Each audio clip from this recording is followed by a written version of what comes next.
ಕನ್ನಡ ಮಾಧ್ಯಮ ಲೋಕದಲ್ಲಿ ಶರವೇಗದಲ್ಲಿ ಬೆಳೆಯುತ್ತಿರುವ ಸದಾ ಹೊಸತನಕ್ಕೆ ಹೆಸರುವಾಸಿಯಾಗಿರುವ ನಿಮ್ಮ ಗ್ಯಾರಂಟಿ ನ್ಯೂಸ್ ಮತ್ತೊಂದು ಮಹತ್ವದ ಹೆಜ್ಜೆ ಇಟ್ಟಿದೆ. ಮಹಾನ್ ಕ್ರಾಂತಿಕಾರಿ ಬಸವಣ್ಣನವರ ತತ್ವ ಆದರ್ಶವನ್ನು ಮೈಗೂಡಿಸಿಕೊಂಡು ಸಮಾಜ ಸೇವೆಯಲ್ಲಿ ತೊಡಗಿಕೊಂಡಿರುವ ವಿವಿಧ ಕ್ಷೇತ್ರಗಳ ಸಾಧಕರನ್ನ ಸನ್ಮಾನಿಸುತ್ತಿದೆ. ಇದೇ ಮೊಟ್ಟ ಮೊದಲ ಬಾರಿಗೆ ಕರ್ನಾಟಕ ಕಾಯಕ ಯೋಗಿ ಬಸವಣ್ಣ ಅವಾರ್ಡ್ಸ್ ನೀಡ್ತಾ ಇದೆ. ಈ ಅದ್ಧೂರಿ ಪ್ರಶಸ್ತಿ ಪ್ರದಾನ ಸಮಾರಂಭ ನಾಳೆ ಗಂಡು ಮೆಟ್ಟಿದ ನಾಡು ಹುಬ್ಬಳ್ಳಿಯಲ್ಲಿ ನಡೀತಾ ಇದೆ. ಒಟ್ಟು 26 ಸಾಧಕರನ್ನ ಗೌರವಿಸ್ತಾ ಇದ್ದು ಅದಕ್ಕಾಗಿ ಗಣ್ಯಾತಿ ಗಣ್ಯರು ಆಗಮಿಸ್ತಾ ಇದ್ದಾರೆ.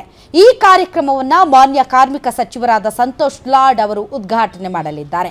ಕಾರ್ಯಕ್ರಮದಲ್ಲಿ ಶಿರಹಟ್ಟಿಯ ದಿಂಗಾಲೇಶ್ವರ ಮಹಾಸ್ವಾಮಿಗಳು ದಿವ್ಯ ಸಾನ್ನಿಧ್ಯ ವಹಿಸಲಿದ್ದು ಶಾಸಕರಾದ ವಿಜಯಾನಂದ ಕಾಶಪ್ಪನವರ್, ಶಾಸಕ ಮಹೇಶ್ ತೆಂಗಿನಕಾಯಿ, ಹುಬ್ಬಳ್ಳಿ ಕಮಿಷನರ್ ಶಶಿಕುಮಾರ್, ಉದ್ಯಮಿ VSV ಪ್ರಸಾದ್ ಅವರು ಸಾಧಕರನ್ನ ಸನ್ಮಾನಿಸಲಿದ್ದಾರೆ.